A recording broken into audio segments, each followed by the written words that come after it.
అందరికీ నమస్కారం అండి. శ్రీ గణేశాయ నమః, శ్రీ సరస్వత్యై నమః, శ్రీ గురుభ్యో నమః.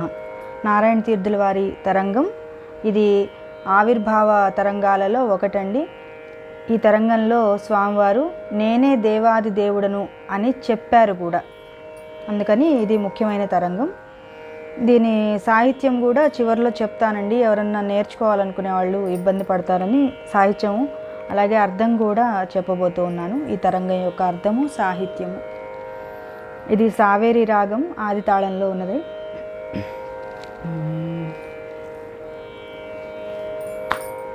అవధారయామామీశ్వరం దేవాదిదేవం అవధారయామామీశ్వరం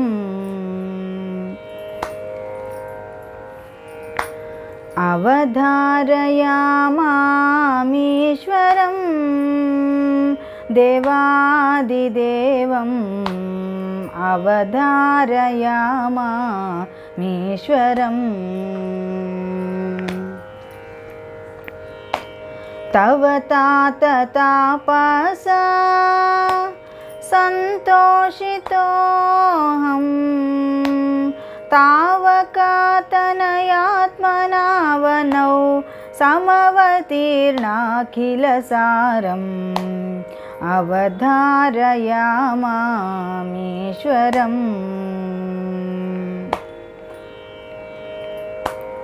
ఆగమాంతైకమానకం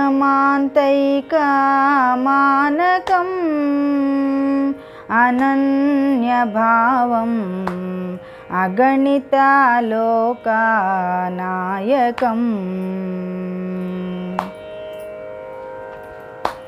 విగళితమోహమేకం విమలయోగితారకం గగనాకారకమేకం గతాగతనివారకం అవధారయామామీశ్వరం. మధురాపురం సమానయా మమాకయోగ మాయామిహ నిధాపయా అధగోకులేనాయామాం అనవద్యనందాలయం విధినా కృతనిలయం వివిధయోగీ సుగేయం అవధారయామామీశ్వరం.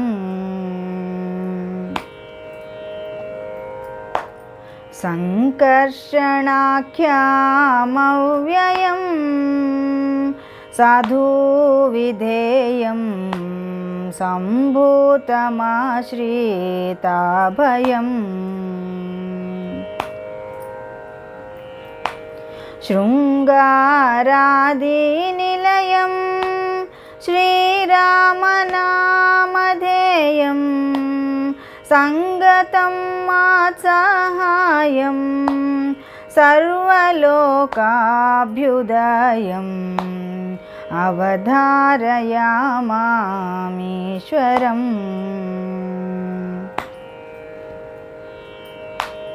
సురవైరిభూరి సంకులం ధరణీతలమీదం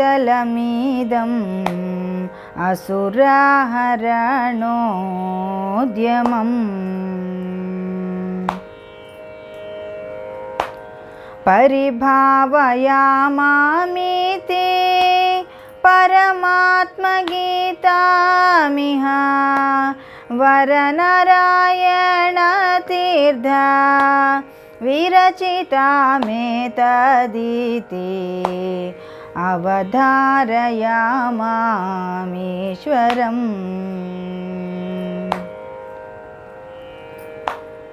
అవధారయామామీశ్వరం దేవాదిదేవం అవధారయామామీశ్వరం. దేవాదిదేవం అవధారయామామీశ్వరం.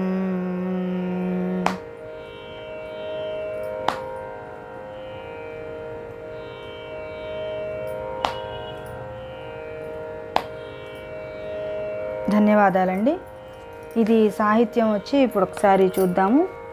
అవధారయామ అవధారయామ మీశ్వరం మీశ్వరం అవధారయామ మీశ్వరం. దేవాది దేవం దేవాది దేవం.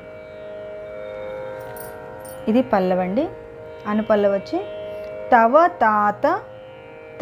తాత తాపస తాపస సంతోషితోహం సంతోషితోహం. తావక తావక తనయాత్మనావనౌ తనయాత్మనావనౌ.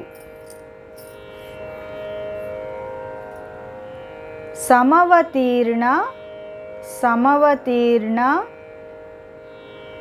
అఖిలసారం సమవతీర్ణాఖిలసారం సమవతీర్ణాఖిలసారం.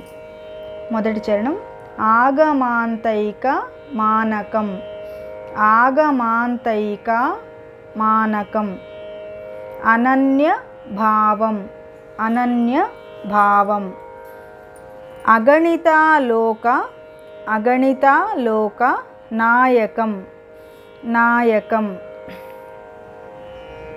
విగళితామోహ విగళితామోహ మేకం మేకం.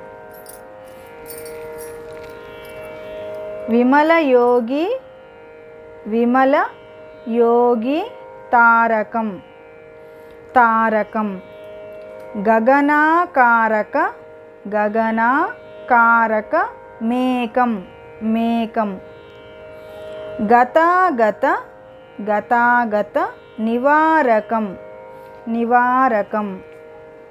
మధురాపురం స మధురాపురం సమానయ మధురాపురం సమానయ.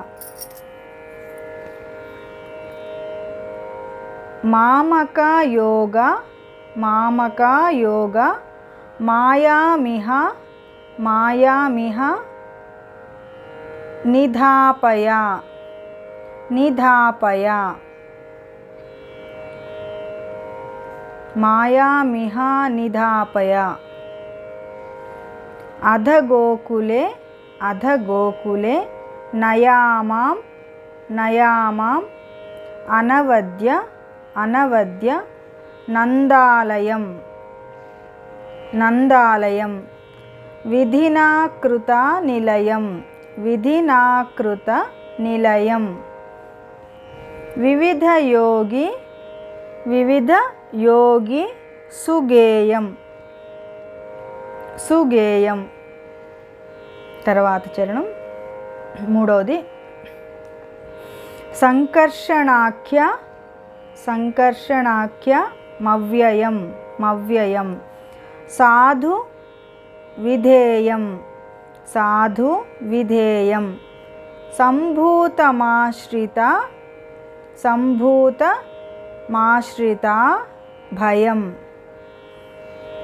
శృంగారాది శృంగారాది నిలయం నిలయం.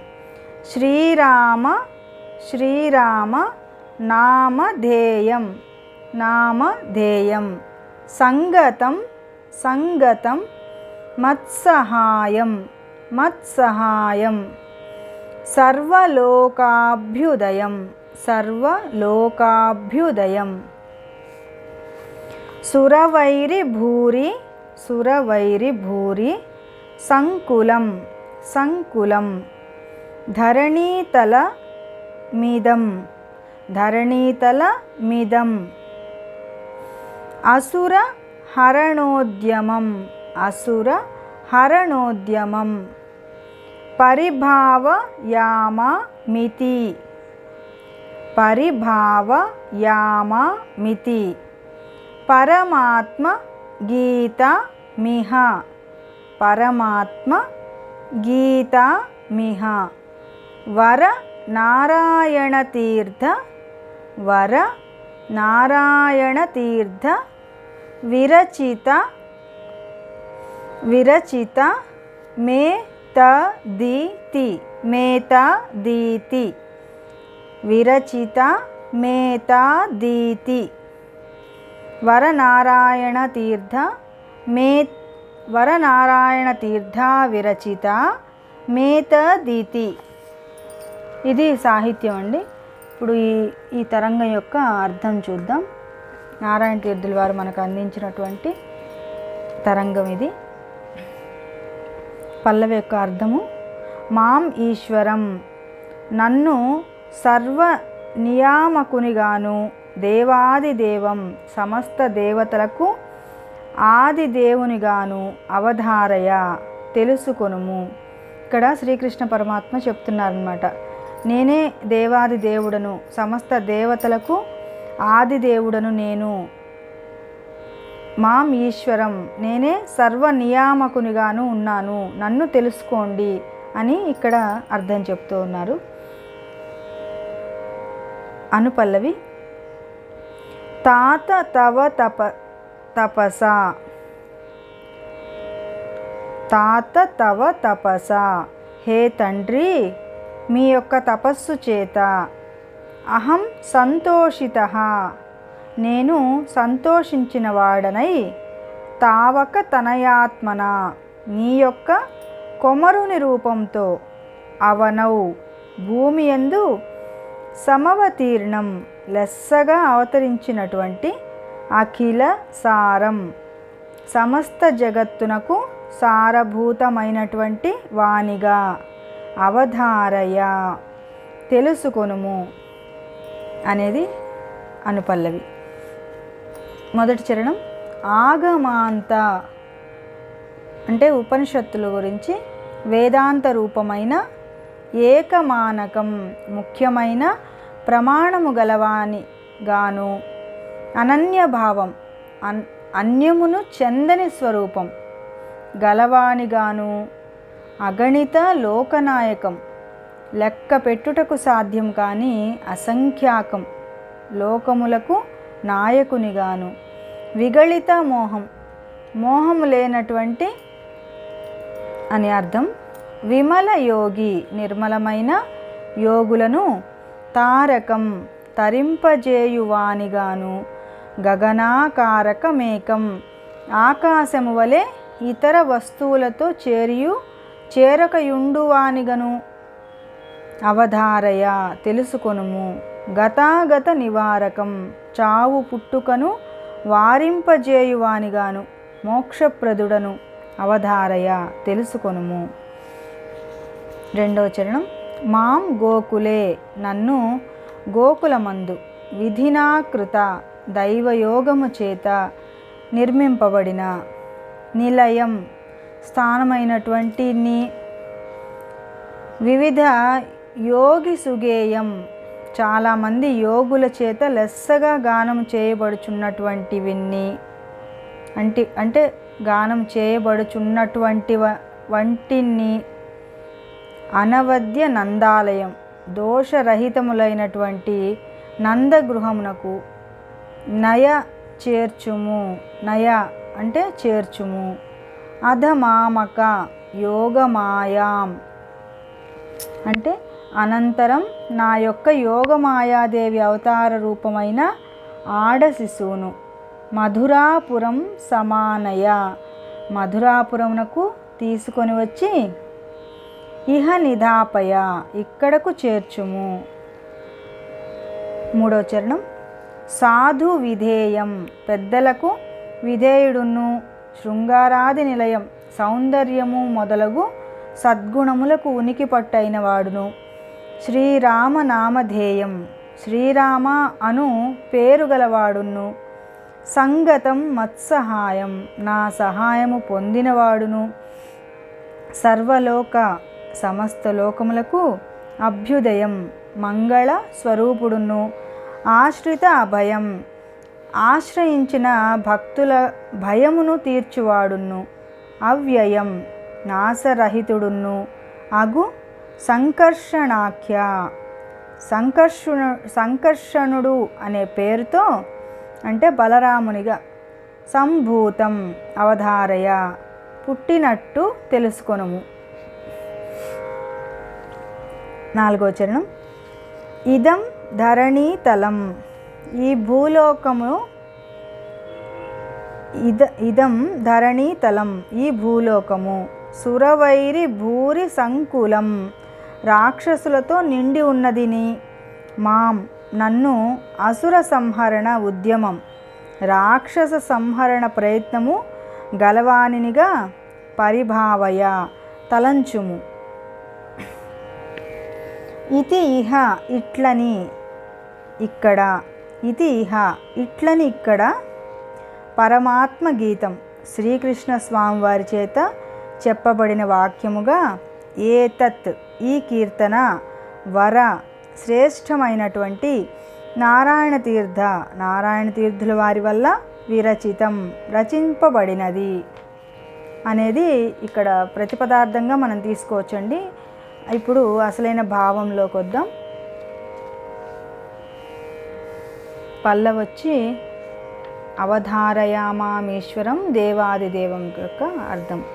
అయ్యా వసుదేవా, నేను బ్రహ్మాది దేవతలకును దేవుడను, సర్వేశ్వరుడను. పూర్వము మీరు చేసిన తపమునకు మెచ్చి, పూర్వము మీరు నా వంటి పుత్రుడు కావలియునని కోరగా, నా వంటి మరి ఒకడు లేనందున మీ ఆదరణను బట్టి ఇంతకుముందు మీకు 2 జన్మల పృష్ణిగర్భుడను వామనుడను పుత్రుడనై, ఇప్పుడు 3వ జన్మమున పరిపూర్ణమైన అవతారంతో మీకు పుత్రుడనైతిని. ఆహా అని చెప్పారు స్వామి ఇక్కడ.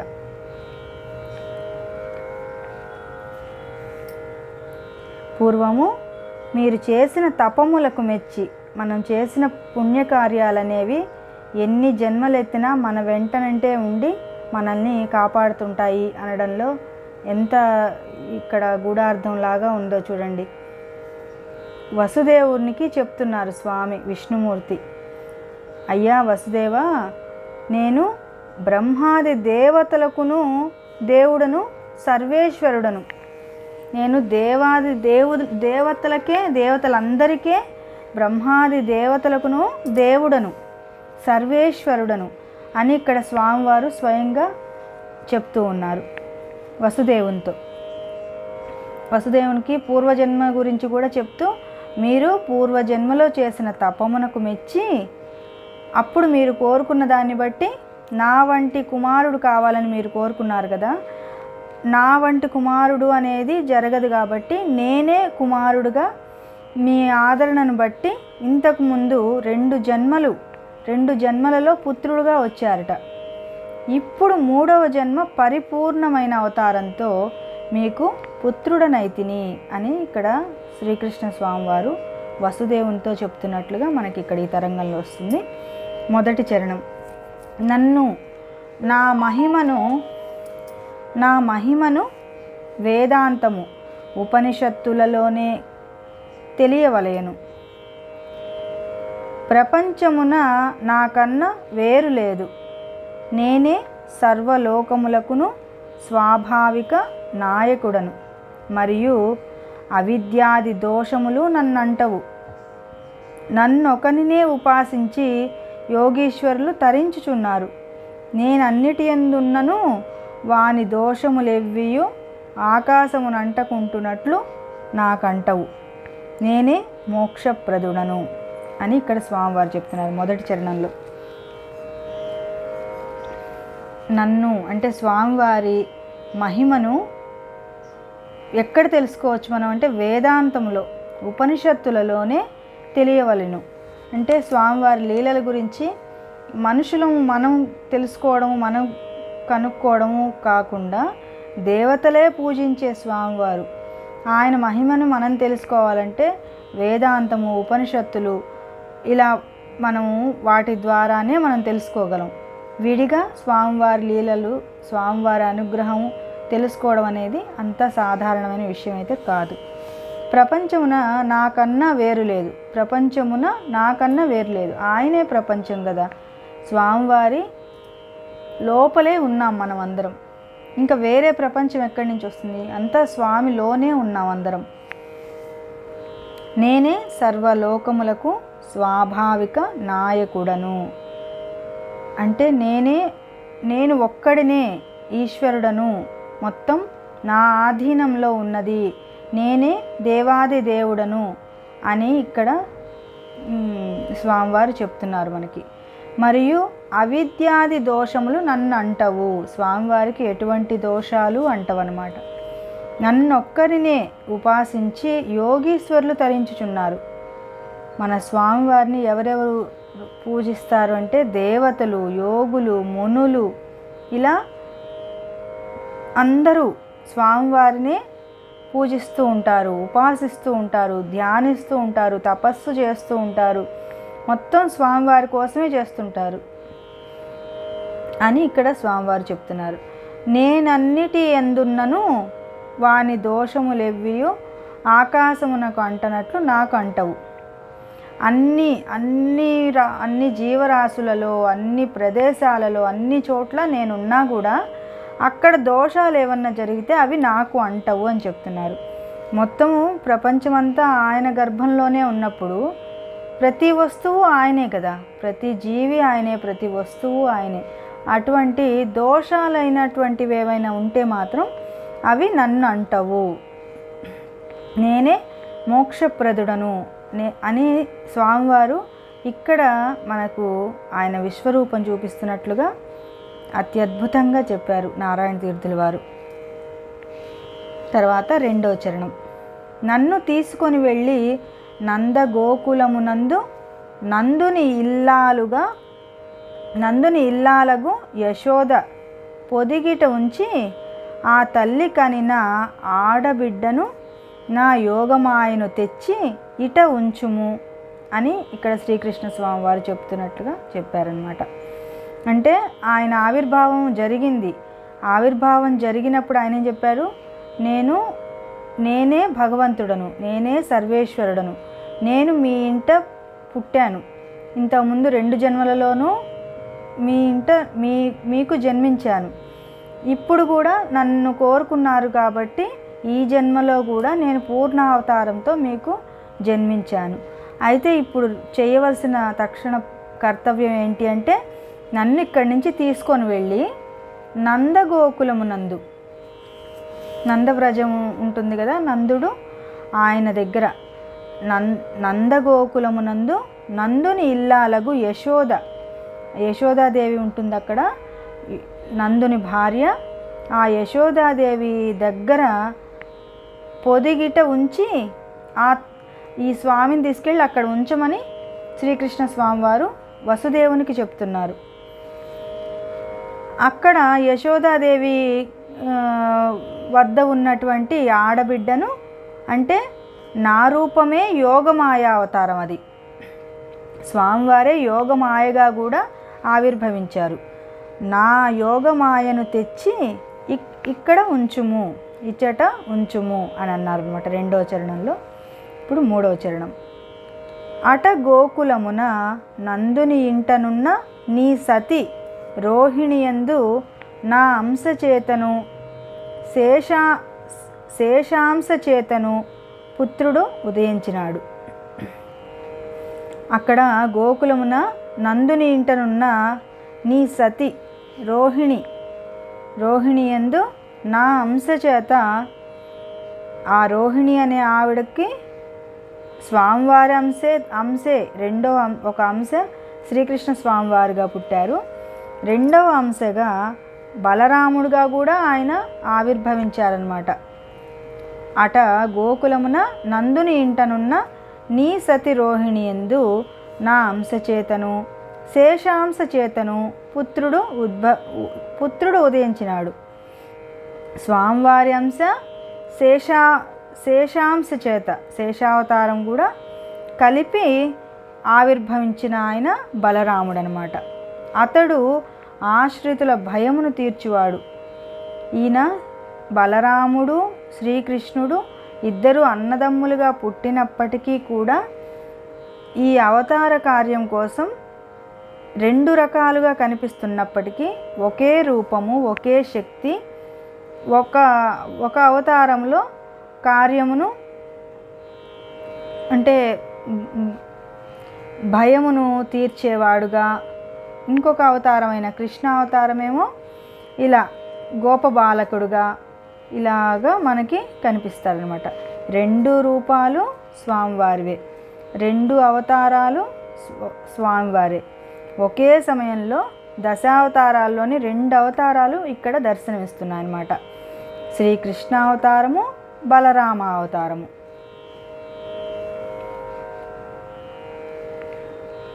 అతడు ఆశ్రితుల భయము తీర్చువాడు.